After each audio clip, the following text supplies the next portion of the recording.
Hello and welcome to The Advocator, which is a show that is basically set up for you guys. Whoops. Sorry about that. We're doing mic checks before we went on air. This is a show dedicated to you guys to let you become your own advocator. Let us know what you want to talk about while we're on the show. We do have a topic. Today's topic is Kickstarter. Ask your questions. Ask anything about Kickstarter. Let us know what you guys are thinking about it. If you have a Kickstarter that's live, let us know. We'll give it a shout out on the show. This is about all of you guys. And of course, this is brought to us by the Indie Advocates Network, the site empowering indie comics and advocating for them, their creators, and the new worlds they created, dedicated to ending the reboot culture. I hope you guys are doing awesome. Let me plug in my mic for you guys to hear me just a little better. Plus, I have a little cough button that I can use if I have to cough very badly. All right, so I'm going to let you guys go ahead and start asking some questions. Let me know what you guys are thinking. And in the meantime, I'm going to give you guys some first-hand awesomeness news. What does that mean? I'm going to announce right now something live on the show. That's right. You guys ready for this? You guys ready? Here it is. Barbara Unleashed, issue number 1. Has been approved. I am far from done with the Kickstarter itself, but I'm going to give you guys, I've been racing to get this video done. I'll probably refilm it and all, but I wanted to have this done for the show to give you guys a look at currently what I'm doing video-wise. I may add music. I want to know from you guys watching right now in the comments section, does music matter for a trailer for this? I tried some new stuff. I've always evolved what I did, and this is, I'll explain everything about the project after we watch the video. But here it is. Here's the video I just filmed literally a half an hour ago. Not everyone is born to be normal. Some are born to be different. For some, the rules of normal do not fit who they are. For some, life isn't about cheap sexual experiences and cheap highs.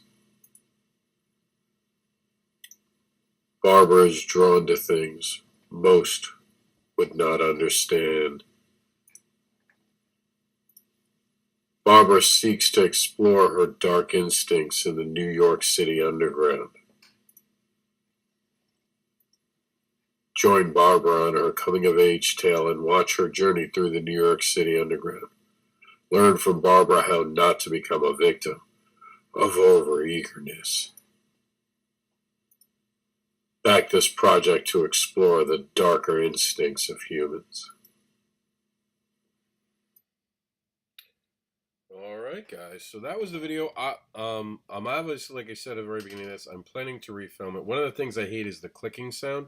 So what I'll wind up doing is putting this in my control center for the videos that we run. And I'm going to wind up playing it with the video muted so you don't hear anything. And I'll re-narrate it so we can get a much better performing video than that one was. I'm going to quickly go over here to the comments section. I'm going to call that up now because I know some people might be making comments. Nope, so far nothing. So, while you guys are watching, let me explain a little bit about Barbara Unleashed. For those who are a fan of me, you might notice this looks eerily like Fetish Babies number 1. You'd be right in a certain regard. We are definitely taking Fetish Babies and rebranding it into Barbara Unleashed. It's one of those moments where you had an idea, and as you develop the idea, everything kind of changes with it. Originally, I didn't know if I'd always have Barbara as the focus of the story. I wanted to have it so other people could be focused in it. And Fetish Babies also was a fight for the name. As a creator, there's a really good reason we called it Fetish Babies. However, as the story evolved, that really good reason started to evaporate. Plus, with the Me Too movement, there was a lot of issues with people misunderstanding what the term is. We debated keeping it as an actual comic book series to give information, But if I relaunch Barbara Unleashed without that first issue, it would leave a lot out about the character. So what I'm doing is I'm going back and I'm not rebooting. I'm adding content and I'm changing it. It's, if anything, this is going to be a director's cut of it. There are things that we're going to add in, things we're going to take out. So if you're a fan, you're going to be looking at it uh, in a way that is searching for the changes, and you're going to find some things. And there's definitely a narrative that's changed with the character. She's not the same character that um, I necessarily started with. She's definitely grown her own personality as we went on our journey. I think a lot of that came with the second book as we went through the abuse. I really got to meet who she was. Madeline says music, and Madeline, I'm gonna have on a radio program. She knows what she's talking about. I just don't know if I'm a music fan that way. And I've been trying to find music like, and as I said, this video is not the end result. You guys will see a different video when I'm done. So I'm thinking about putting in music, and one of the biggest reasons I want to put music in, believe it or not, is solely because I want to show other creators how to use music without stealing it. Credit to Madeline. Madeline does it. And if Madeline wants to jump onto this program today, she's more than welcome. She could probably do this program without me. I could actually sign off right now and just let her run the program. She knows more than me, hands down. She's actually written a book about it. And I've studied the book, and I'm a fan of the book. We talk about the book on all of the Kickstarter talks when we don't get shut down because of us being blamed for stealing content. So that's Barbara Unleashed. The actual Kickstarter itself's kind of a mess right now. I basically did what I had to do to get it evolved. But what do you guys think of the tear art? I really like the idea of doing tear art, meaning that I would tear into or a negative burn. That might be a term people know. I was really a huge fan of that idea. So I want to know what you guys think of that. Is that a cool look? I really am excited about that and trying that. And I do think music might help. If anyone wants to jump on the program, please don't hesitate for 1 second. Pick my brain, pick Madeline's brain. She's here with us. If you have a question, now is the time to ask it. Madeline is with us, and I can't stress. She has Boston Metaphysical Society on Kickstarter right now. It is burning a hole through Kickstarter. So ask your questions. This is the time. And it's funny because I know everyone asks me questions in my inbox. And now the minute I have the availability to answer questions, it's like no one's asking them. So I'm going to be trying to bring on someone in just a second. You guys can feel free to jump on as well. We'll talk to you guys about your concerns. But yeah, this is Barbara Unleashed right now. And I do want to show you Boston Metaphysical Society. I'm so excited about my project being approved.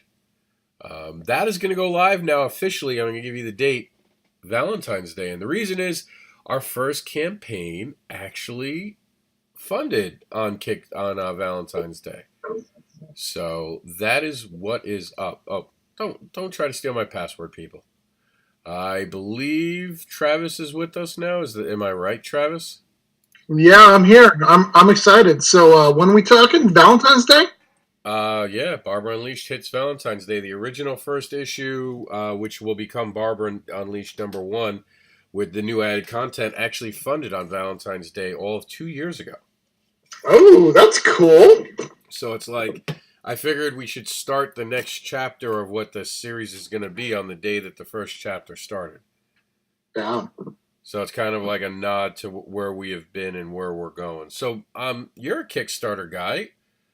Hook us up. What's the deal? What tips can we give to these cool kids tuning in today? Like, because no one's asking questions, and I think it's the fear of not asking questions out loud, because there's a lot of people in the chat room at times. So give them the basics that you think people are screwing up.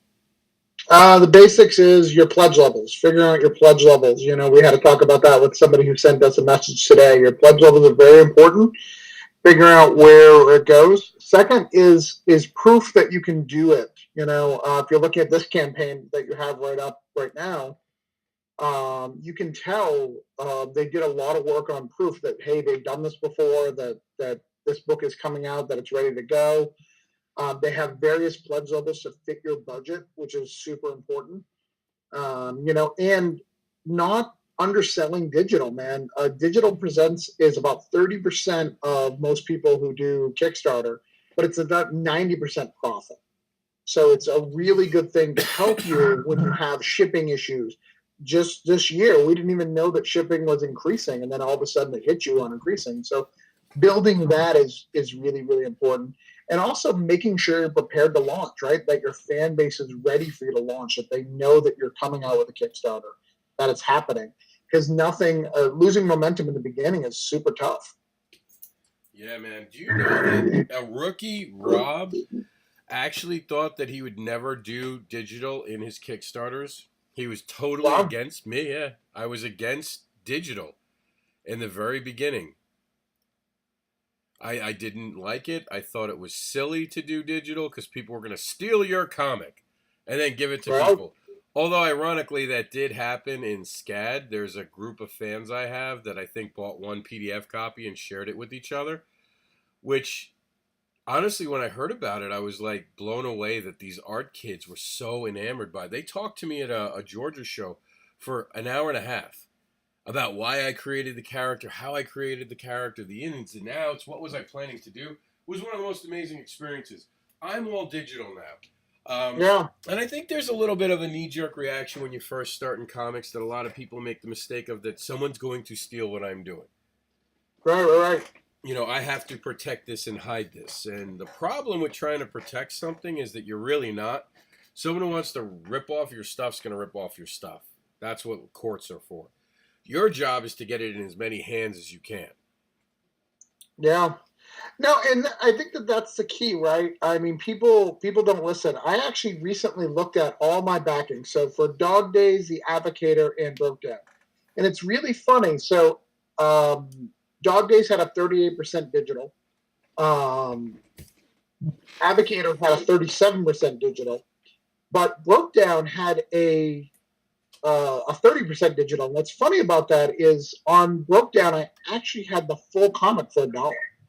So I actually offered more, but I got less people to take me up to the digital and went physical. The reason why is, a lot of people view that as social proof, that you're willing to give the whole book for something for $1 because that's how confident you are. I'm not saying that works for everybody, because a lot of times if someone's willing to pay $1, they're willing to pay $5. But it is interesting as we build this and as we build our campaigns that we strategize for the digital market. Because if you're not strategizing for them, you're missing out on a whole bunch of opportunities. Oh, that's absolutely right. One of the things that I find that people miss out too are on their videos, and we're talking to people constantly about videos, and we go back and forth, and some of it is definitely taste, and that's the hardest thing, because sometimes there'll be a taste like, well, I don't like how that looks, or I don't like how that goes. And then there's the obvious, no, this video is crap. So to you as a backer, because I know you back projects and you support them, what are you looking for in a video? Does it have to have music? Because I know you love that music. To be honest, I'm one of the few people who don't watch the videos. Oh, no. So which is really interesting that you say that, because I actually don't watch the videos. It's not because I don't like the videos. It's that the video isn't going to sell me.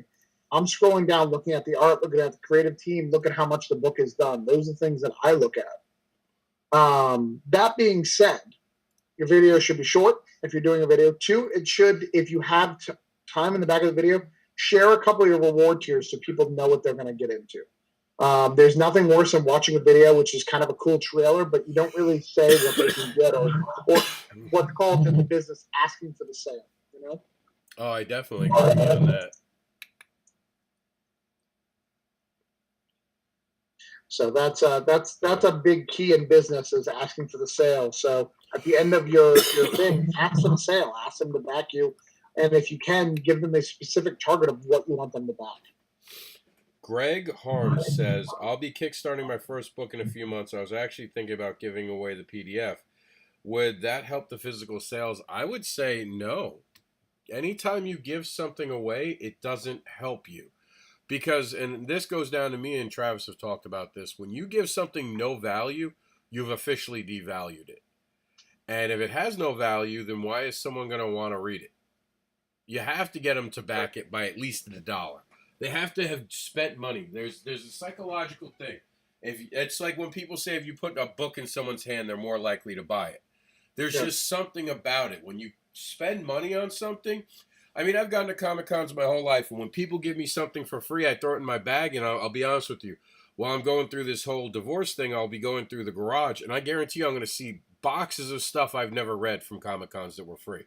But if I buy it, it's on a pile in my room that I want to read because I spent money on it. What do you think, Travis? Absolutely. Also, the other thing that people don't think about for rookie Kickstarters is they're so worried about that funding number that they're not worried about. There's a mid part in your campaign. Okay, so this mid part in your campaign, you're struggling, and during that campaign, that's a great time to hit those digital backers and try to get them on the physical. So hit them up and explain why they should get the physical, why it's a better thing.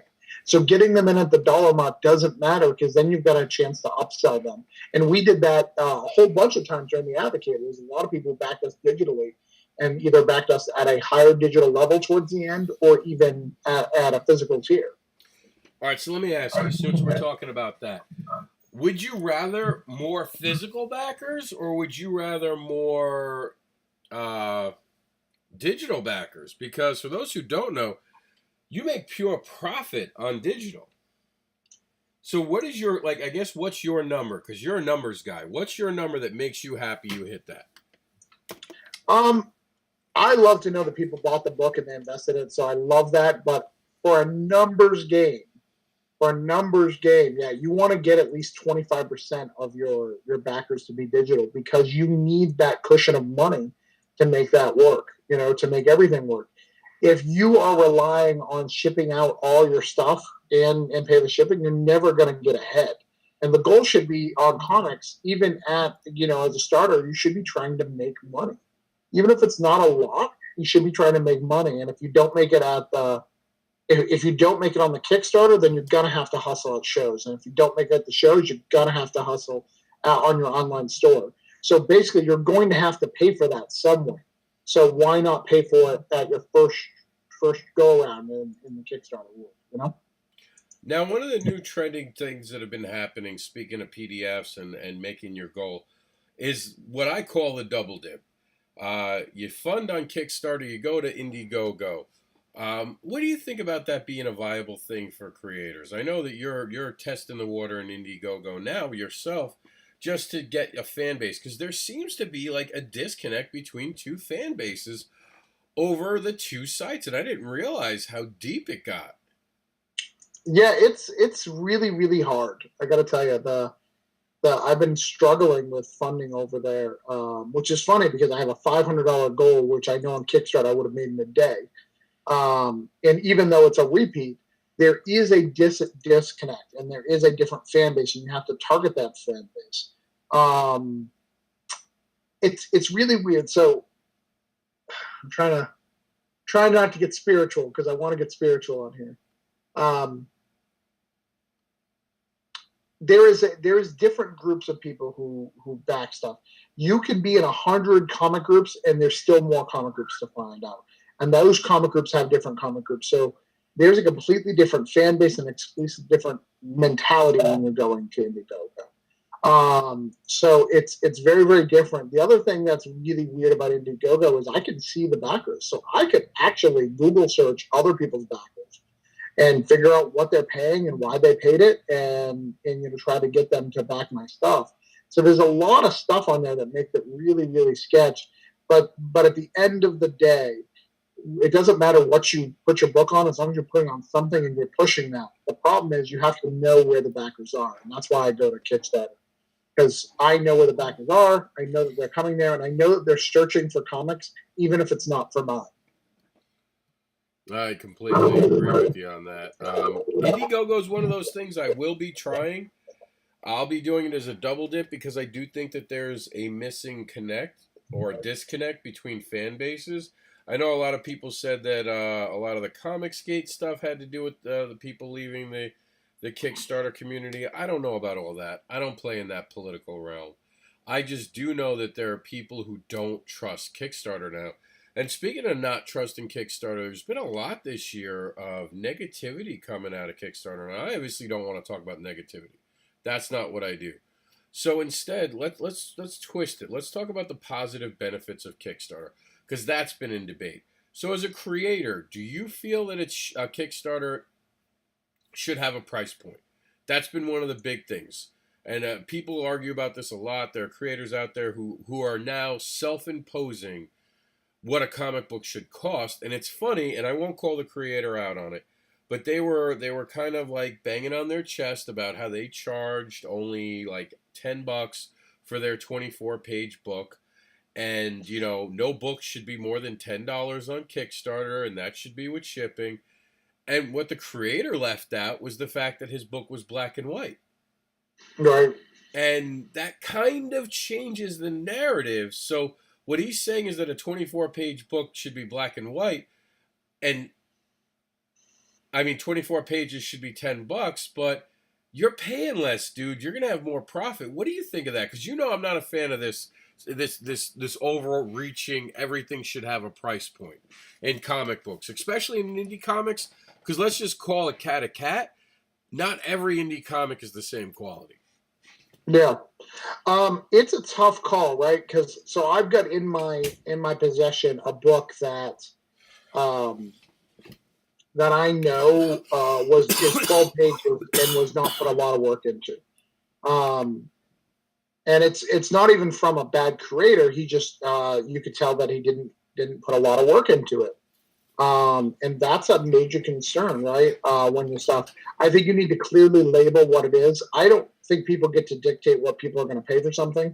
And I say that just because you at a booth, you and I have sat at a booth next to each other, and I've seen you sell books that the same page count as mine for a much higher value price.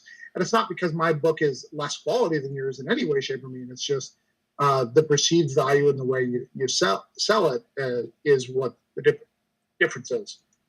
We'll agree to disagree. But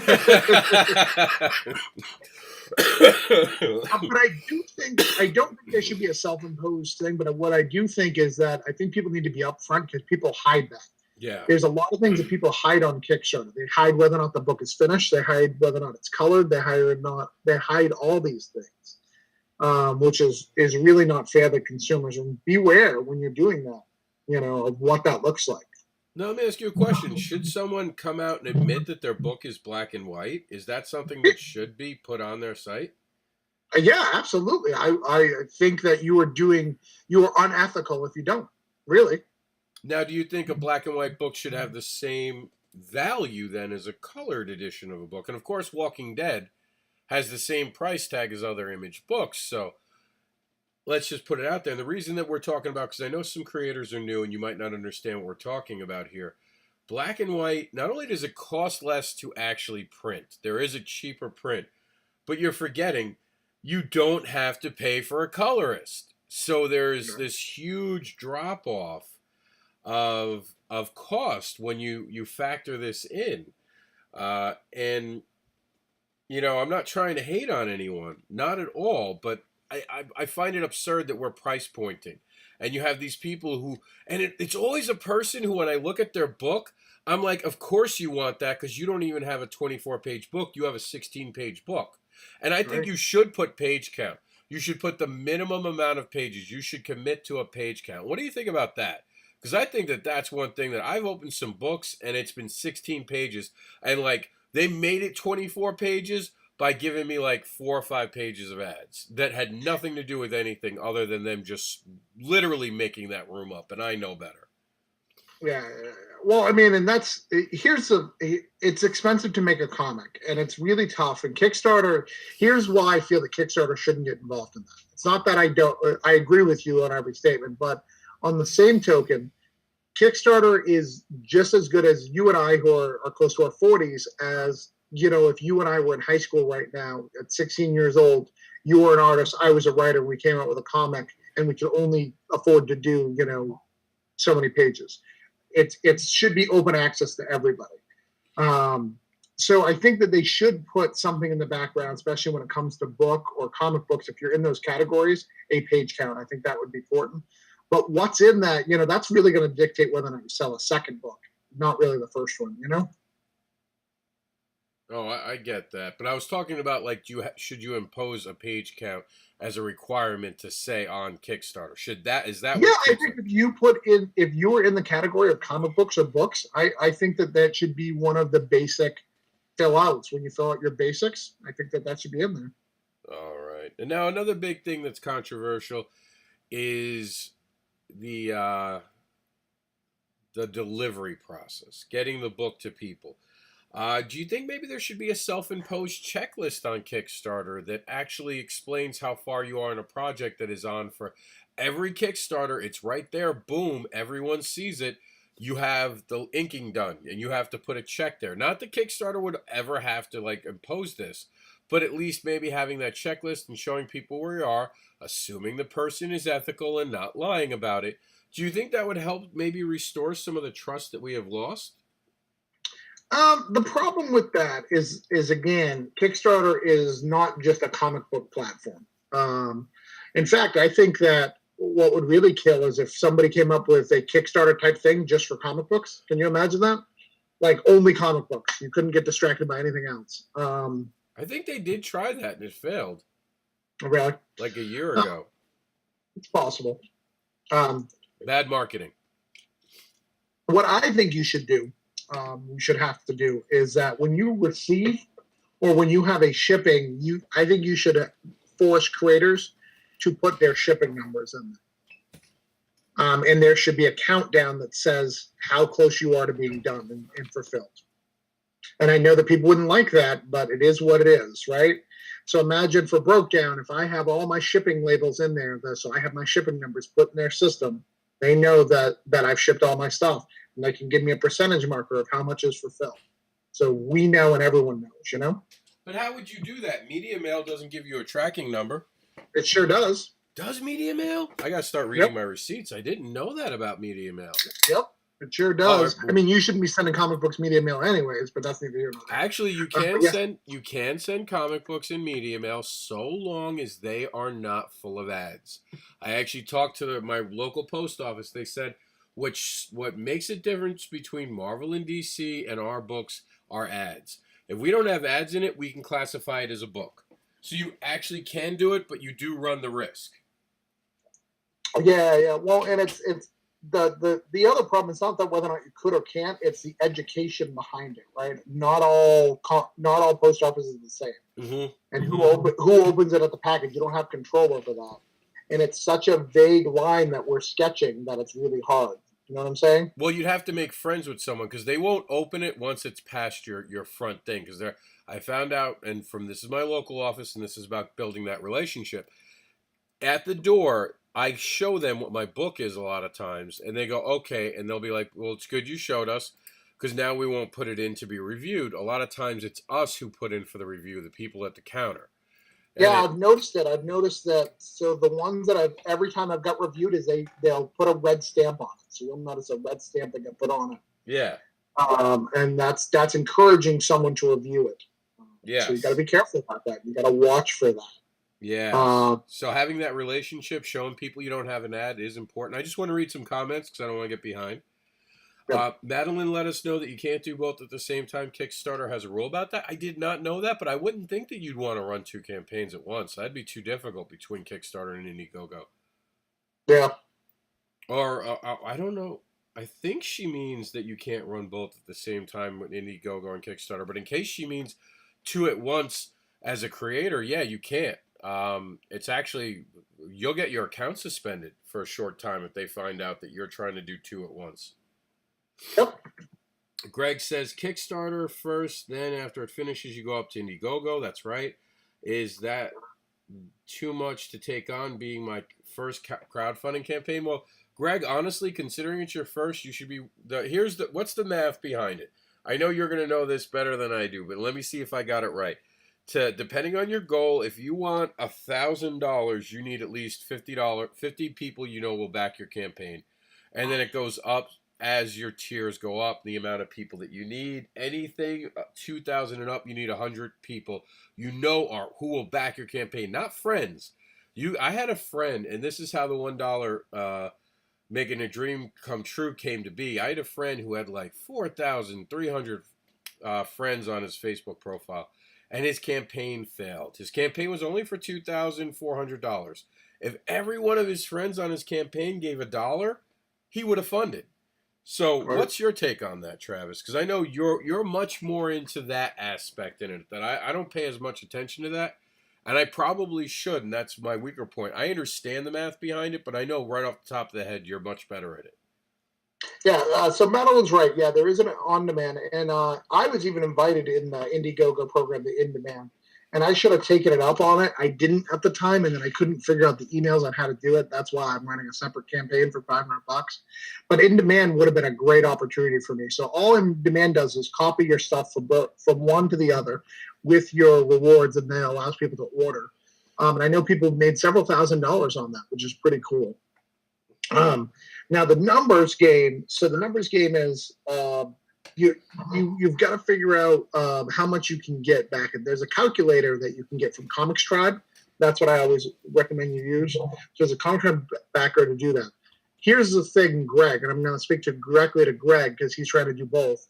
Greg, you can do both, but it's a lot of work to get funded on one, and then doing that a second time is really, really exhausting.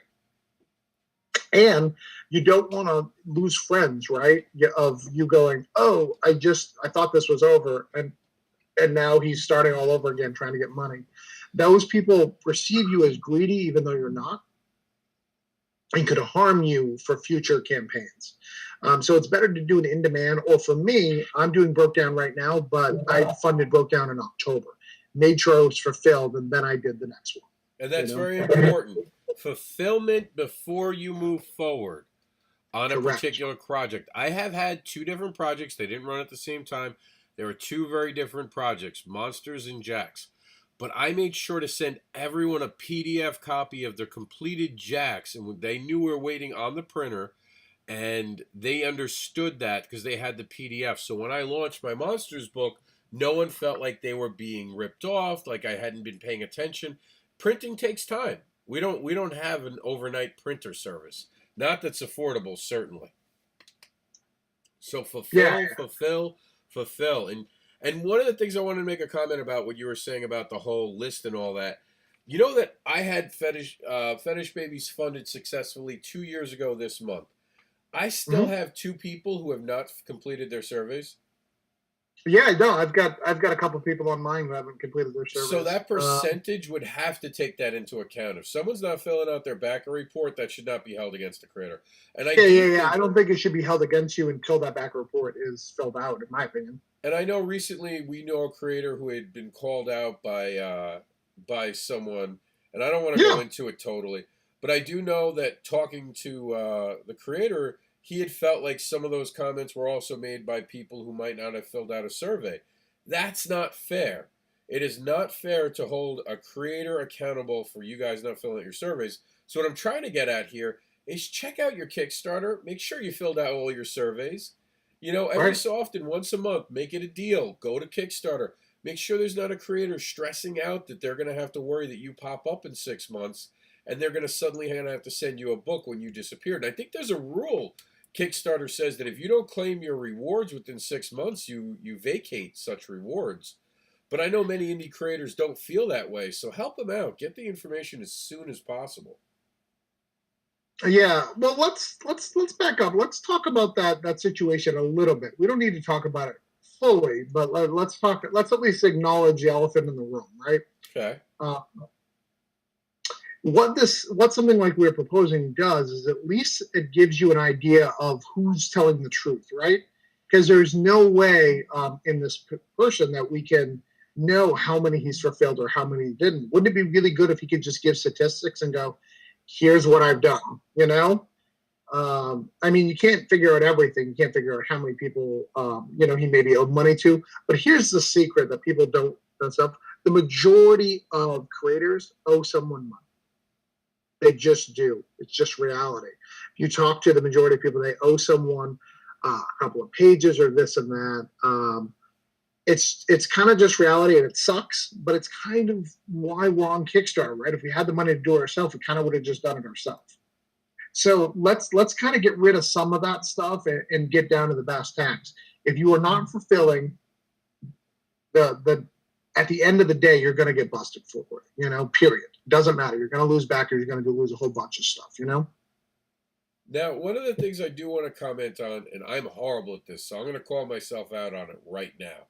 All right, so here, I'm going to show you guys, this is bad on me, but I'm sure a lot of people don't even realize this. And Travis, you can tell me if you know this or not, but I didn't know until about, honestly, 2 or 3 months ago that this existed. There's actually a place to put that you got the reward. Yep. I did not know. I am not filling it out. I am a horrible human being for this. I don't even know where to start because I literally, I know I got that, this is overwhelming. I have backed over 300 projects. It's so hard to know, what I got and what I don't have. I want to cry because I feel like I'm hurting some creators doing this.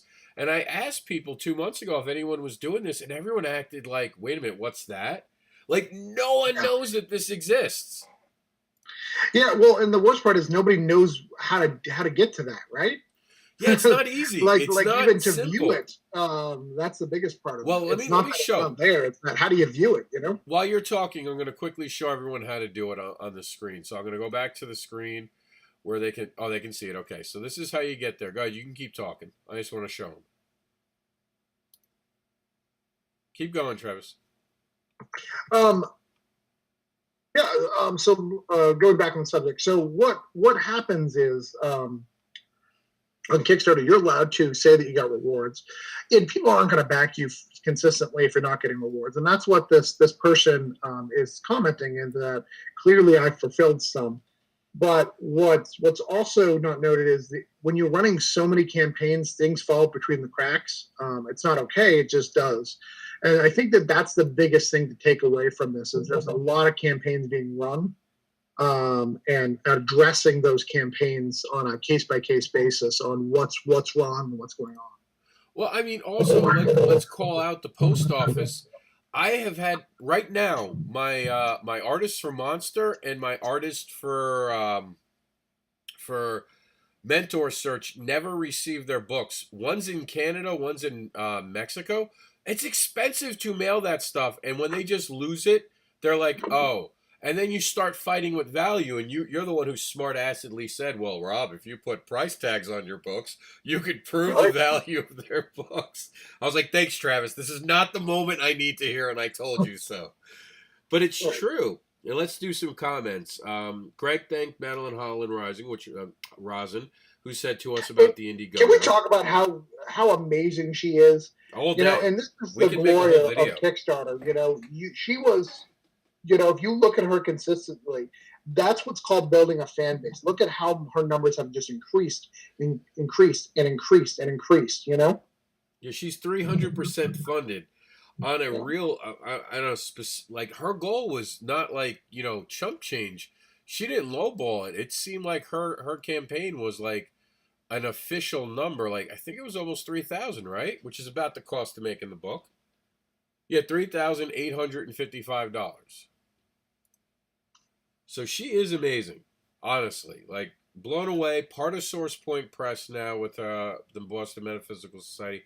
I'm not sure if she's still in here. Is this going to be under Source Point Press too, Madeline? It is. I saw it. I don't know if this particular issue is, but I know that they signed a contract. Oh, I know that. Yeah, I know they are a part of it. I just don't know if everything is part of it. No, I know she also Boston had that Metaphysical is. I just don't know what part of it is. All right, so yeah, she said it would be crazy to run two at once. It would. I don't know. We know certain creators that are on Kickstarter a lot, and some of them are publishers. So they are using Kickstarter to kickstart their publishing empire. And like you said, things fall through the crack. I get that. You don't know what gets delivered sometimes. Some things get damaged. I had to send out an actual copy of Fetish Babies #1 4 times. By the time I sent it finally, I got metal from a place near my house to put in the envelope because I felt bad. And that person has backed me every campaign since. Well, and let me tell you what I do. So here's what I do. I go the next step. So I just had a backer message me and said, "Hey, they weren't happy with the book that they got. Not that anything was wrong with it. It just wasn't as high enough quality right now." So what happened is I was like, all right, so what's wrong with it? He's like, I'm a collector, so I want it to be a little special and I want it to be as great condition as possible. I was like, okay, well, if you're a collector, let me do this. I am meeting the guy who did that cover at MegaCon. Why don't we get your signed copy? We'll get you that organized, and I'll get that sent out to you. And also, in the meantime, I'll send you some comics to hold on to as kind of like a retainer to make sure you've got it. When we're done and I give you fulfillment of the proper book that you want, please just drop off what you have to the comic store. And that's worked 3 times now. One of them got me into a comic book store in Colorado that sells my book on a regular basis. So you can build these relationships. So when someone complains and say they didn't get it or wasn't high enough quality, respond with, hey, let me get that out to you. Can I see a picture? And then make a decision of what could help you turn this negative into a positive. That's absolutely good customer service. And speaking of customer service, let's get to some more comments. Greg says, I'm aiming for $100 at 25 minimum plus a lot of other levels. It's a graphic novel. So you're aiming for 100 backers at 25 minimum. So your goal is 2,500, I'm assuming. At a graphic novel thing, if you're expecting 100 people to buy $25 worth of stuff, you're wrong. I don't think you're going to get to 25. If your price point's 25, I'd say $20 would be your average. What do you think, Travis? Factoring in the digital? Well, you've got to factor in all that. You've got to factor your cost per ticket. I mean, those are big deals, and people don't really factor that in, right? So my price point on Broke Down was $30. So I needed to build something that got to that $30 mark. So I had the big tiers that are higher than that, so I could average it out. Because the more you get on digital, the lower that number ranks, you know? Yeah, and Greg, you know what you can do? You can message me and Travis, and we'll help you personally off the program with the more nitty-gritty aspects of the financials. Because we don't want to blow anyone up over here. We don't want to talk profits in that publicly. That's not polite to talk about that as we've been raised. So you can reach out to either me or Travis. Right, Travis? And we can help them out personally. Absolutely. Yeah, tell us about your project and what you need and why you're doing it. We love first-time creators. Okay. Now to continue that, he said his book is lettered and in the coloring stage and will be done by the time of Kickstarter. And that brings up an interesting point. What kind of level should someone be at in your opinion? And I'm sure I have a much different opinion than you on this. Where should their book be by the time they go to Kickstarter? Because I think I've heard you talk about this, and I actually disagree with you on it. I think as long as you're honest, it doesn't matter. For instance, Dog Days is only halfway done, so that's where I'm at with with Dog Days. But when I did my own book, Broke Down, it was all done but coloring, but I did have over 50%. I think it should be as near completion as possible. See, that's the thing I disagree with you on. But go ahead, continue. Yeah, I think that you shouldn't be asking Kickstarter for money, and I get it. Some people have to, but that's where I feel that you should be as near completion as possible because people don't want to fund something they're going to have to wait a year to get, and people have seen that and they've been screwed over, and people have done that. So as near completion as possible, because here's the thing: if Broke Down wasn't as near completion, I'd have to wait longer to do it. Broke Down number 2, I still haven't started coloring it yet, and because I haven't colored it yet, I haven't launched it. That's it. The book is done, but I want to make sure that I'm nearer to completion so I can guarantee my times that I write in there of what time, when they'll get it, how they'll get it, and how that'll look, you know? All right, so I'm going to go out here on the record, and I'm going to say this. You can use Kickstarter for an idea if you want. I have zero issue with that. But like Travis said, you have to be super honest. Plus, you have to have people signed on to the project. So if you're bringing me a book that's not even a 10th done, I want to hear the artist committing on a video to completing it. An artist saying, I understand what I'm going to do. I understand everything. I'm in for the long haul. I want you to understand when you don't have a lot of skin in the game and you can walk away easy, it's very scary for a backer to invest in you nowadays. There have been a lot of people that are burnt. You saw that list of check marks. If I went down that list of check marks, I guarantee you I haven't gotten every book. And I'm not talking about the books slated to be delivered to me in 2019. I'm still waiting for books from back in 2016. So while I agree that, Yeah. while I personally think you can kickstart anything, I think the less you have in the game, meaning that you've paid for, that you've actually done, I think it's your responsibility to ease the fears of people. That means committing to something. And when you're a new creator and you come out of nowhere and you say, well, I have the best book ever and I'm looking for a $4,000 goal, a lot of creators are going to kind of laugh at you behind your back. And I'll tell you to your face, if you're just coming out of nowhere and you have 200 followers and you're looking for a $4,000 goal, you better have figured something out that none of us have figured out, because that is not going to happen. And that's what's been happening. The days of build it and they will come are over on Kickstarter. Yeah. No one gets funded without the fan base, and that goes back to and let's even give you some more statistics that are really going to stress you guys out. Would you say, so we did the Advocator, I did Dog Days, and we did tons of press, meaning we were on podcasts all through the internet. Almost every day of the week, you'd find me, Rob, or someone. We found on average, we only got about 4 backers per podcast. Would you say that that's correct, Rob? Aside from Brian K. That Morris. we can guarantee. No, aside from Brian K. Morris, you're absolutely right. Him, I know, dragged in 8. Right. So this is a big thing. So even when you're doing a lot of stuff, you doesn't necessarily translate to sales, but it's doing all those things. And you don't know where all these things come from. Some things come from, this or that. So you can do a lot of work and not get a lot of reward. But the key is the balance is you have to earn every single dollar. Don't expect, because you're on such and such podcast on Tuesday, that you're going to be funded after that, because the odds are that's not going to happen. There is exceptions, right? I know people who, especially in the Comicsgate community, who go on Ethan Van Skyrim's thing, and they go from not funding to funding in a day. But that could happen. Hey, Rob, I need to take this call because it's work related, so give me a second. I'm going to put myself on mute, okay? Yeah, sounds good. I'll do some comments while you're gone. All right, guys. So Travis takes that call. I'm gonna read some more comments. Depends on the page count. I agree with you, Madeline. Lewis says, Taurus, who's on Kickstarter now with, I'll call it up to you guys' screen as you're watching this. He's got Lily Demoness. He says, Lily the Demoness, I should say. Metaphysical Society book looks interesting. It is interesting. I'm back. I read it. That's fine. I'm just going to run down these comments.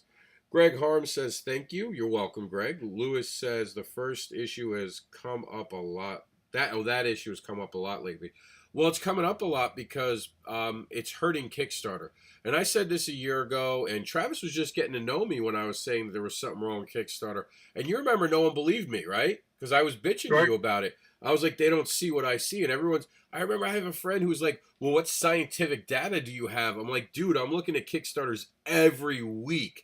It's like kind of what I do. Trust me, something's up. And sure enough, November was like a massacre on Kickstarter. I think 10% of the Kickstarters funded in November, which was had never been seen before comic-wise. It was ridiculous. I mean, people who are established names that should have funded without a problem suddenly didn't fund. It was like the bottom came out. So it's a different game now, guys. And Madeline, Madeline has a book on Amazon. It's called, let's call it up. It's at the very bottom of this here. I'm going to show it to you guys. I went too fast. Here it is. It is Kickstarter for the Independent Creator, 2nd edition, a practical and informative guide to crowdfunding. You need to buy this if you're a new creator to understand crowdfunding. She was talking about theories that survived the new Kickstarter before it was an issue. So she saw some of this coming, obviously, and made a pattern around it. Or if she didn't see it coming, she made a bulletproof plan. And she could answer whether or not she saw that this day was coming, where it was going to get harder and harder to get confidence behind a Kickstarter. And Lewis says, hey, Lily, chapter 2 isn't there. It sure is, Lewis. It's right there. Madeline says, I like to have it ready to go onto the printer by the end of the campaign. We are on track for that. Madeline does deliver quickly. I mean, and we were talking about this. Credit to Short Fuse, who does that as well, right, Travis? They're like known for that. That's their motto, is guaranteed to fulfill. Yeah, and Madeline says it instills confidence in it. And I do agree that the more closely you're done to having your project done, and I've always mentioned where I am in the project.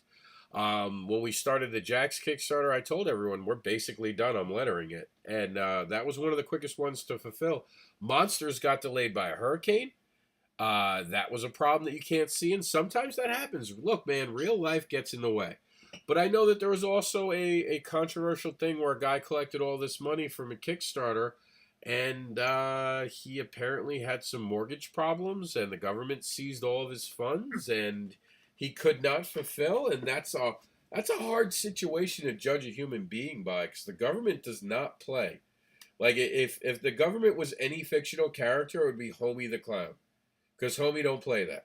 And that's exactly how the government is. So, I mean, real life interferes with creating comics. Look at Marvel. Marvel had to go into bankruptcy, had to cancel titles that they were in the middle of creating, had all of their people disappear on them overnight.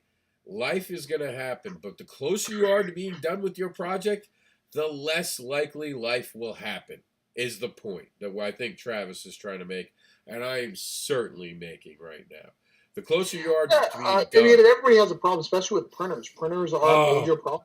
You don't know who to trust. You don't know who's what. So you got to be careful, You get people telling you, oh, no, we'll definitely in. We want to do this. You go out of your way to name drop them in the middle of the campaign. And then, like an ex-girlfriend, they don't pick up the phone unless they want something from you. I mean, right, exactly. Like, I'm going through a divorce, and I get more conversations with my ex than I actually get with some of the printers I try to deal with, and that pisses me off. Shout out to Kablam. Kablam always instantly gets back to me. I've never had an issue printing through Kablam. I wish Kablam did discounts for big orders. I absolutely hope they grow their business to be able to do that one day, because I love Kablam. I love what Kablam does, seriously. But I mean, I had to use Amazon to fill a campaign, and I don't think anyone's ever done that before. And I do not suggest using Amazon ever to fulfill your campaign. But people actually got a Kickstarter exclusive book from that Kickstarter because no one else has gotten that. I think 5 other people ordered it, but after I was done fulfilling, I changed the inside of the book a little bit so it was a Kickstarter exclusive. How cool is that? Yeah, there's ways to do it and get stuff, but you've got to be prepared for it. So your math, you've got to factor in that extra budget for stuff. And I mean, we're out of budget with, to be totally transparent, our budget is black with the Advocator. We're going to probably have to pay out of pocket a little bit to get everyone what they want to get. And it's not because, I think that's safe to say, because of situations that are out of our control. So anything can happen. So make sure that you're prepared for those things. Make sure your stuff's in writing. Make sure you can trust it.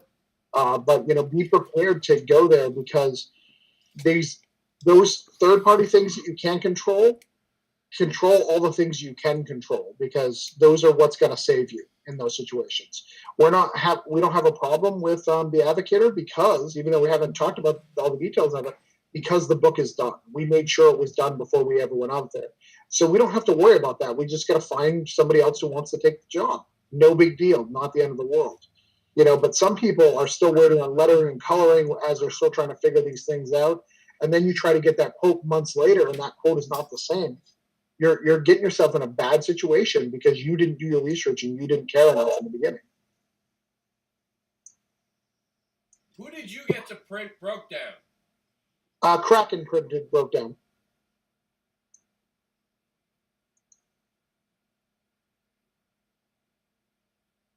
Hello? Sorry, my dog was having trouble. He got his foot stuck in his collar. Yeah. Kraken printed broke down #1. And but even that, it was supposed to be an offset printing when it first started, and then at the end of the day, it ended up being locally done. So everything changed. Things can change in the drop of a hat with these things. Yeah, and that's life, guys. And I hate to be the guy who's trying to scare you, and I'm not. I'm trying to give you guys the heads up of what it really is, and all those cute stickers that you guys want to put on your campaign, all those T-shirts that you think are going to make you a lot of money, they wind up hurting you the most. All those everybody add-ons. who's ever done T-shirts for the first thing has always regretted it. Yes. Everyone I've ever seen, 100%. T-shirts are like the worst thing ever for a Kickstarter unless you have a motivated fan base. If you have a motivated fan base that's going to buy, because here it is, I did this. I didn't know what I was doing. I didn't have a Travis Gibb in my life at the point. I went out and I ordered, what was it, like 50 tank tops or something? Whatever the discount was, I ordered it. And I was like, no, this is going to go really well on Kickstarter. I ordered it before the Kickstarter. Went out of pocket. Can you imagine what happened on Kickstarter? Right, exactly. There weren't 50 people who wanted that tank top. Didn't happen. And then it sat in my garage until Irma came by and destroyed about 20 of them. Well, it didn't destroy them because I actually wear the tank tops to the gym. Everyone must think I don't shower at my gym because I wear the same tank top every day, but it's not really the same one. It's just that it's my... they got ruined, but I didn't want to throw them away, so I wanted to wear them every day because it reminds me of the journey I've been on in comic books. So when I look in the mirror and I'm feeling like I'm in pain that day, I'm like, look what I can accomplish when I put my mind to it. So it's kind of a motivating thing. Plus, it's free advertisement for my book. But I stress to you all, stay away from the give-me's, the things you think are cool. Stickers... I just printed stickers because Travis sent me a cool coupon, and I gotta admit, I might add those to my campaign. They're kind of cool. Yeah, if you keep something low enough, but again, no one cares about your stuff yet. That's why you're on Kickstarter. I'm not trying to be a dick. Nobody cares about your stuff yet. Yeah. So get your fan base and then get your T-shirts. Do all your things, Yeah. And anybody who's ever tabled knows this stuff, right? It's not rocket science because they're like, oh, yeah, I've tabled before, and I never made any of that money back. Yeah, I get you. Well, unless you're an artist and you're selling Deadpool and you come to brag to all your friends about how good you did selling Deadpool all day. Right, exactly. And we hate you. Just so you know, artists who do that. When you're bragging about selling your fan art, no creator respects you at that moment. You're still our friends, but we all secretly hate you. Because you're selling something that we really wish that Marvel and DC had stopped you from selling. So the people wouldn't tell us when they get to our table, oh, I would, but I bought this really big piece of art that cost 50 cents for the artist down there to create, but they charged me $20 for it, so I can't afford your book now. Yeah. Or the time that we were at a con together and a kid had a lollipop in his mouth. It dripped and ruined one of my comic books. I gave him a free one to get him to go away, and then he bought a print of Black Panther at the booth next to him because he said he didn't have any money. I wasn't mad at all. I wasn't mad at all. I'm fine. It's like when the girl tells you she has a boyfriend and then goes off to talk to every other guy in the gym. No, right. I get it. I suck. Fair enough. But I think we're run dry on the comments as of right now. But I hope that we've helped some people with this. One of the things I did want to talk about, because we haven't really talked about it, and it is an elephant in the room, fulfillment. That's become a big issue this year. A lot of people are kind of looking back. There have been reports from sites that claim to be cool about this. I don't know. I always thought that if you had to put cool in your name, the last thing you are is cool. That's just me. I do think that fulfillment is one of those things that is a necessity. I think that if you're having problems fulfilling, it goes a long way to show a digital, a digital copy of your work to prove that you've done the work and that printing is your issue now. I think that gets you into a whole different ballpark of being respected. But what do you think about that? I mean, fulfillment's definitely one of those things that it's... We know people that have not fulfilled on their campaign, and we know why. And some of them we feel bad for. Some of them we look down at. How much do you think the human aspect plays into it? Like how honest it is? Does that really change what's going on? Yeah. Well, it's hard. I think the first time that you bring your stuff out to the thing and you pay for it, because you got to think that most people who are creating comics, unfortunately, don't have tons of money, right? They don't have tons of expendable income. They're not engineers. They work at, retail or whatever the case would be, or a call center, which is fine, no judgment, but you don't have the extra money. And it's really hard to hold on to that money in your bank account for a long time while you wait for printing and stuff like that. So that factors in. So you've got to be a good steward with people's money. You've got to honor and respect the people who invested in it. And just for those who don't know, let's go over the costs real quick of a comic book. The page cost right now currently of an actual comic book page is anywhere between $50 and $150. Now there are artists, well actually $350, I'm sorry. That is the average. In indie comics it is between $50, I'm sorry. $50 and $250 is the average page per page. Now, here's where it gets difficult. Some people will color it, some people won't. Some it's just ink, some is just pencils. Just pencils mean it's just the outline of the work.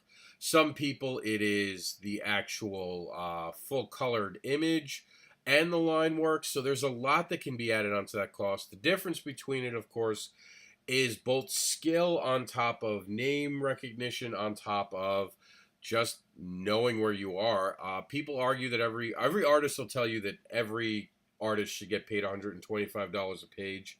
A lot of times the creators are not paying themselves to write the book, so they don't get any money. But if a writer is put on, a writer can get up to $25 to $100 a page, right, Travis? Yeah, it really depends on the stuff, Yeah. But they should be making at least that. A letterer can get up to, I believe it's between, some letterers will go as low as $5 a page. I've been offered to letter up to $25. I've heard some people get $50 a page, which I think is a little much for lettering, to be honest. Right. But I've heard people do get that. I don't know what the official lettering cost is now at Marvel and DC. I would assume it's not $50 a page, though, honestly. I don't see it being that. We have, what am I missing? Editor. Editor is between 10 and 40 a page. And it also depends if you're proofing. You can have a proof editor, you can have a story editor, and you can have a basic editor.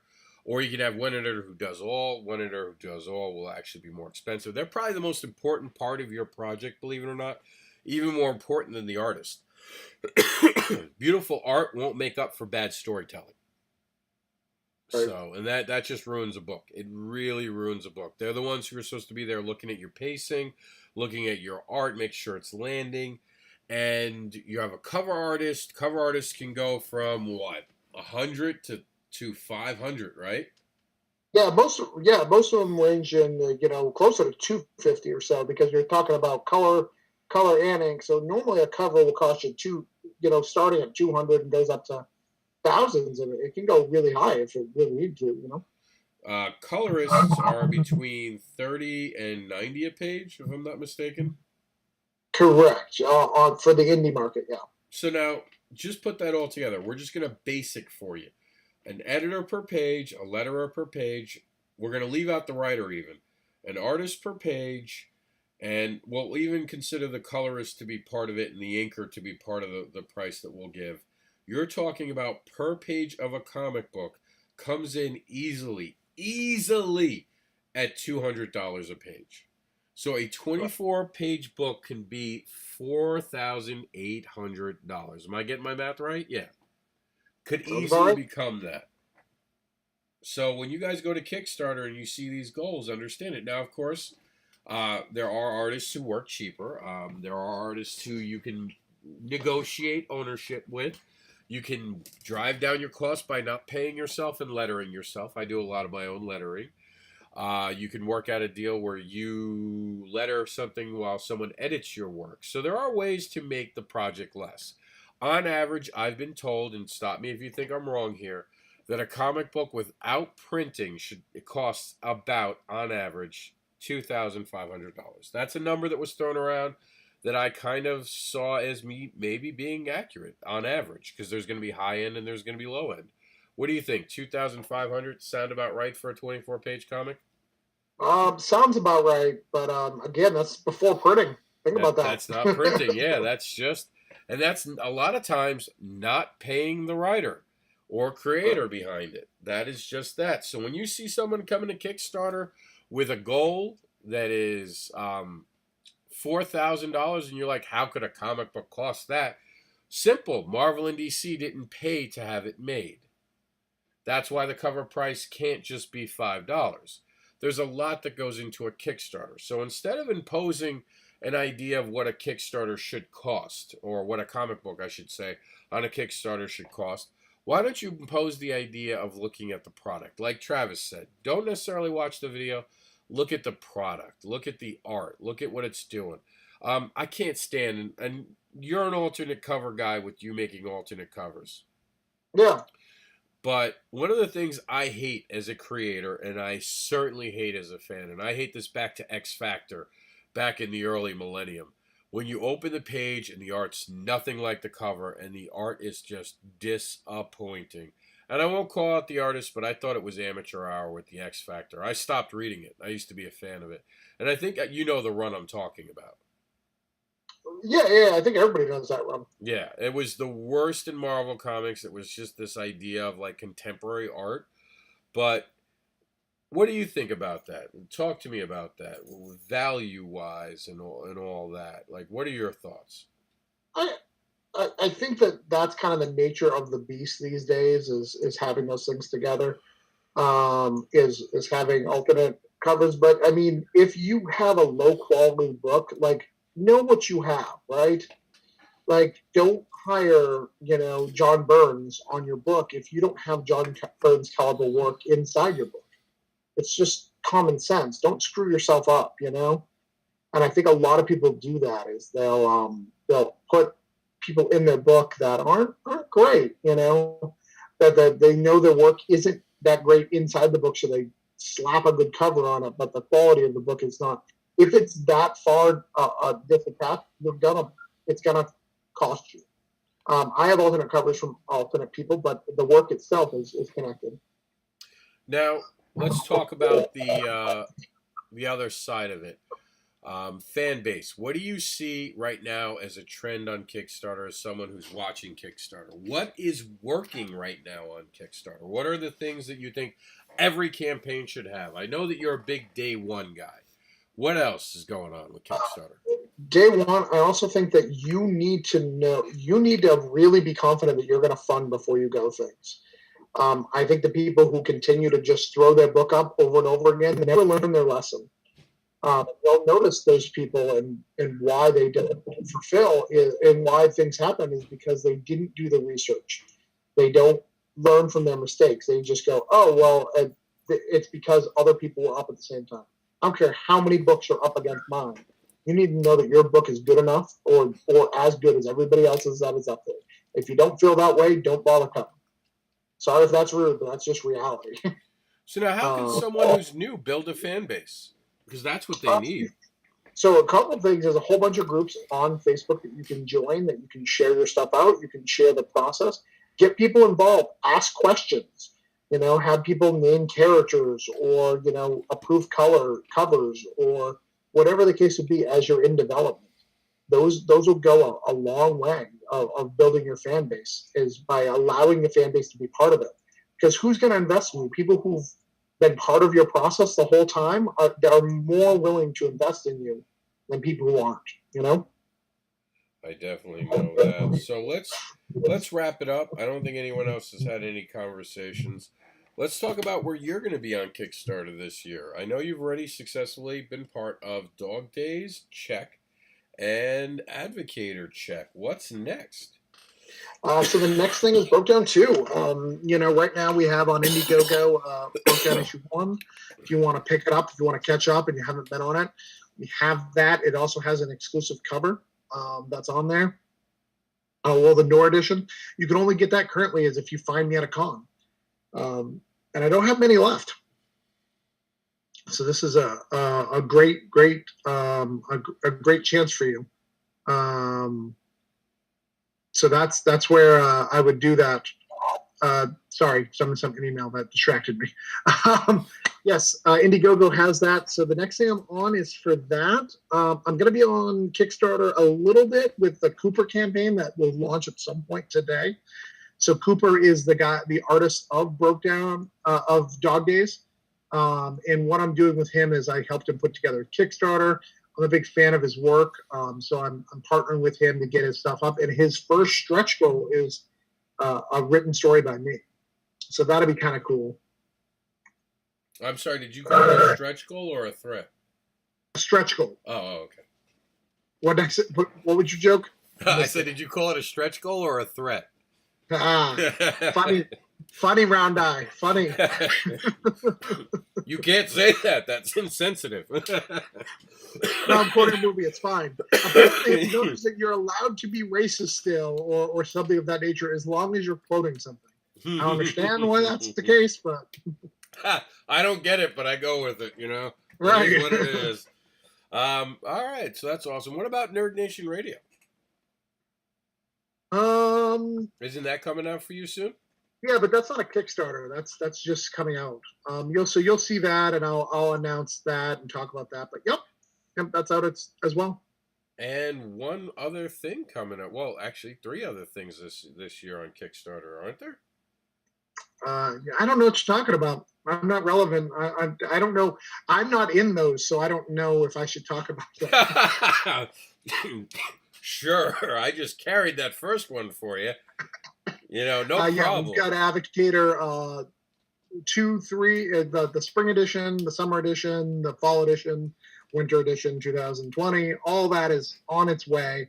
We're wrapping up the first one right now and getting that taken care of, and then on to the next. Yeah, you guys haven't heard us talking about that because we committed to not talking about it till the book's at the printer. When the book's at the printer, we're going to go full steam.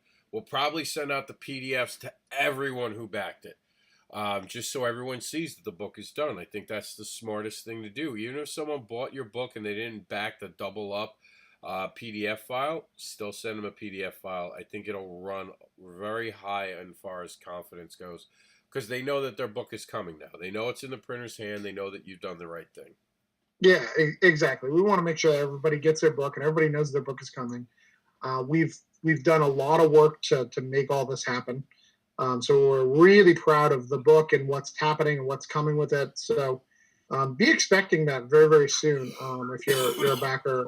We've done some really cool things to make sure everybody is prepared for the launch. And then issue 2 is going to be just as big, if not bigger. There's some really cool surprises. We're going to try to make it.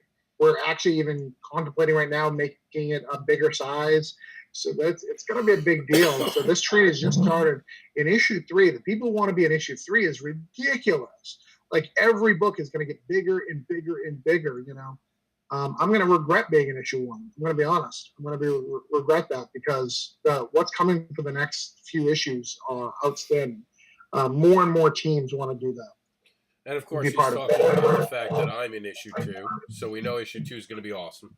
It's going to be fantastic. I mean, not just you. Like, I get that you're making a joke now, but like seriously, the teams and the people who are in issue 2 are top notch. We have not stopped building, you know, an amazing fan base and an amazing creative community behind it as well. Yeah, absolutely. So it's really cool. So make sure you're part of that. Make sure you know about it. You know, it's really, really cool what we're building towards. Now, of course, we're going to continue to talk about Kickstarter for the next couple months. This is not going to end with this program. This didn't answer every question. There are questions that are going to be continued to be asked, and we're going to be here to answer them. So when you guys have a question about a Kickstarter, feel free to reach out to me. Feel free to reach out to, of course, Travis. Travis is a good guy, always helping out people for those who don't know. Just be patient with him when he's busy. Don't expect him to immediately answer your concerns. And I'm not saying he's complained about that. I'm talking about in general. I do know people get real anxious about their project and they go 10 miles per hour with their texting. And we're still working on something. So give us time to respond to you. Don't take it as a snub if we haven't instantly gotten back to you. Even if we saw your comment, it doesn't mean that we're ignoring you. It means that there's probably a fire we're putting out somewhere. Absolutely. In fact, let me share a screen real quick, just because I just want to show you guys. This is a normal day for me. I'm in the middle of an interview. Right here is my screen being shared? Not yet. Still just you. We'd much prefer the screen. Share screen. Okay. So right now I am working on stuff on somebody else's campaign. And even in the middle of an interview, I'm working on somebody else's campaign because that's what this stuff is. And, it's helping people out to get to where they need to go and help them get to where, the process. These things take time and there's a lot of work to it. And I don't think a lot of people appreciate how much work we put into these campaigns and making sure everything is perfect for them. So it's a lot of work. What's the really special thank you? Can't tell you. It's so special it can't be said. That sounds like something that would be in my Kickstarter. Holla. But yeah, we're working on all sorts of stuff that makes that makes these things work. And if we don't do them and we don't do them right, people suffer, right? Your Kickstarter page is super important. Please do not misunderstand that. Your Kickstarter page and making sure that it presents your book properly is super important. Just today, Rob and I have been grabbing 2 separate books that of friends of ours that just go, hey, we need some feedback. We need to make sure it's right. So there's people who are helping people do things. And we gave our feedback, and they'll use some of it. They won't use some of it, and that's okay. It's building those campaigns and building that strategy to help everyone succeed. Here's an interesting question. That's on our way out for you. How long does it take to build a Kickstarter page? How many hours do you think a person should expect to have to dedicate into making a proper Kickstarter page? If you're doing it right, it should be probably 5 or 6 hours at least. Now, if a newcomer learning some of the stuff, is there any guidelines that they could maybe look at? That's something we should probably do on the site. Things to there is guidelines, but the person who taught me the guidelines that I do sells them, so I'm not gonna use those. But there is people online who will you can pay to do stuff. Who can pay for do stuff. Now, I know you're a marketer. Is that a service that not everyone you're is willing born to be offer? normal? Oh wow! Some are born to be different. I have no idea why something's playing. Hold on. For some, that's weird. All right. That's kind of creepy. Oh, I was doing it quickly because someone had called me and interrupted what I was doing and threw me off my game. Anyways, yes, it is a service that I provide, but I do it on a case-by-case basis, and it's not something, for my web design company, you can just hire me. I don't care who you are, as long as I don't have any moral issue, I'm going to do it. But for Kickstarter, it's a little different. I'm going to want to know where you're at and how much work is it on my end, right? Some people just need me to put it together, and that's fine. I can always do that. But some people really want me to help build their campaign and strategize for their campaign. So it depends on what you're looking for. But yeah, that's a service I provide. It's anywhere from $50 to $200. It depends on what they're looking for. And what Travis is nicely trying to say, which I'll spell out for everyone, because I'm the indie devil and I don't care if people get offended. I don't offer safe spaces. Is don't bring Travis an idea and expect him to make a comic book for you. Don't do that. Don't do that. I have this idea and I want a Kickstarter for like $10,000. I have 450 Facebook friends. We're gonna make $10,000 easy, because every one of my friends is gonna give me like $1,000. We're set. Don't be that person. Don't waste Travis's time. Don't waste each other's time. Realistic goals. You have to understand where you're coming from. I don't care if you just made the first Star Wars film. The first Star Wars film was under budgeted, constantly had its budget cut, constantly was being threatened to be canceled. Most of the cool things that we see and we look back at, that's really cool, was made out of necessity because his budget kept getting cut. So do not assume that you're going to make $1 million. If you're here and you think that you need a talent agent, stop. Don't run a Kickstarter. You're not mentally ready. You need to understand what indie comics is. I have not seen in the last 2 years anyone who just hit Kickstarter gold that did not put the work in. And don't lie. Yeah. And what I say about that is anybody who works with me, I give them a survey that they have to fill out to see how much they fund. And don't lie on that survey, because one, that does it. I'm not trying to get the highest number possible. I'm trying to get a realistic number so we know what we can work on. And we can't work on anything if you give me a number that's unrealistic. I had someone go to us who said that they were going to make, what was it, 27,000 with 1,000 backers. So that's higher than big name creators. That's higher than Madeline, who wrote a book on Kickstarter. Dirk Manning. Get out of here. Get out of here. If you don't take this seriously, I'm not going to take it seriously. I'm not here to help you get to there. But if you give me a realistic number, hey, man, I need to raise, like we talked about earlier, I need to raise $2,500 because that's how much it costs. They say I can only raise $1,500. Can you help? That's a person I want to help. What's that character? The Vampira, right? She's like one of the best Kickstarters out there as far as making money every year, right? You mean Lady Death? Lady Death. Thank you. I was trying to remember her name because I want to look it up right now. I want to stress this to you guys and really have you understand this. 100 backers is considered a milestone for a reason. You get an email because you got 100 backers for a reason. That is not an easy accomplishment. So when you're telling people you're going to get 1,000 backers, here's Brian Poodles. How do you say his last name? I know you can say it. Plato.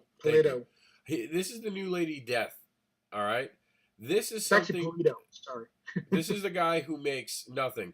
He had 1,004 backers, $86,000. So it took him 1,000 backers to make $86,000. This guy thought he was going to make $27,000 with that, and that's just ridiculous. And this is a graphic novel. He wasn't doing a graphic novel, was he? No, it was an individual comic, and Lady's been around for years. Decades. It's been around for as long as I can remember for comics. I don't know when it created, probably in the 80s or 90s. It's been around for years. It's an established franchise. This guy had no established franchise, and he tried to, and he thought that he could do that. And those unrealistic expectations not only hurt you, but hurt Kickstarter. Because what's going to happen is you're going to get mad, and you're going to rant on everything you have that Kickstarter doesn't work.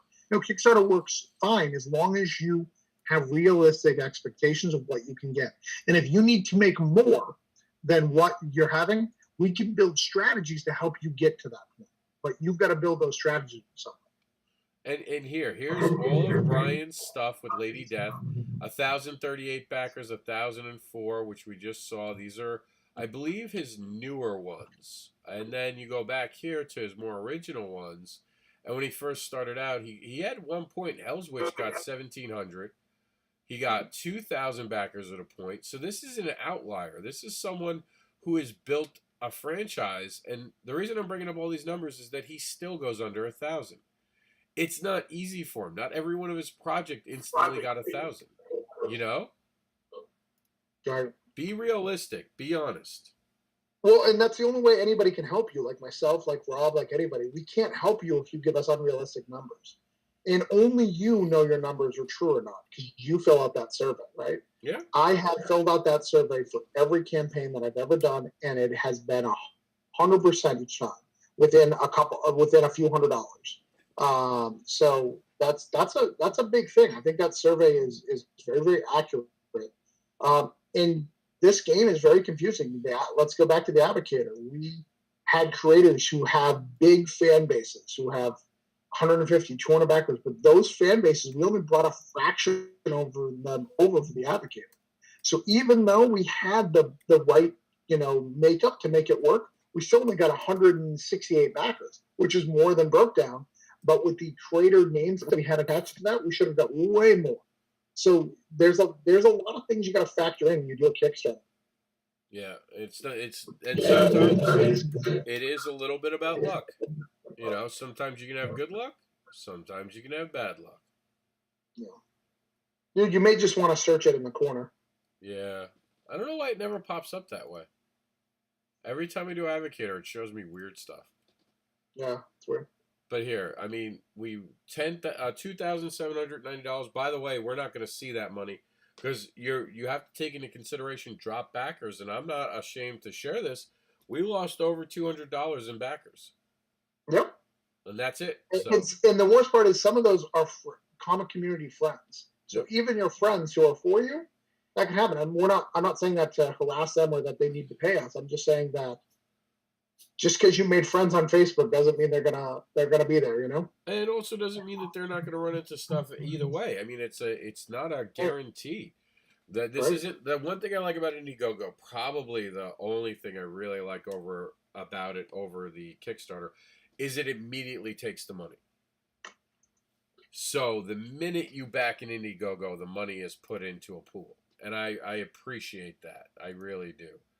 But I'm going to give you the last word. I'm going to sign off now. This has been a production of the Indie Advocates Network. My name is Mr. Anderson, and you can follow me at MrAnderson.com. And remember, together, let's make indie rise up. And Travis, take us home.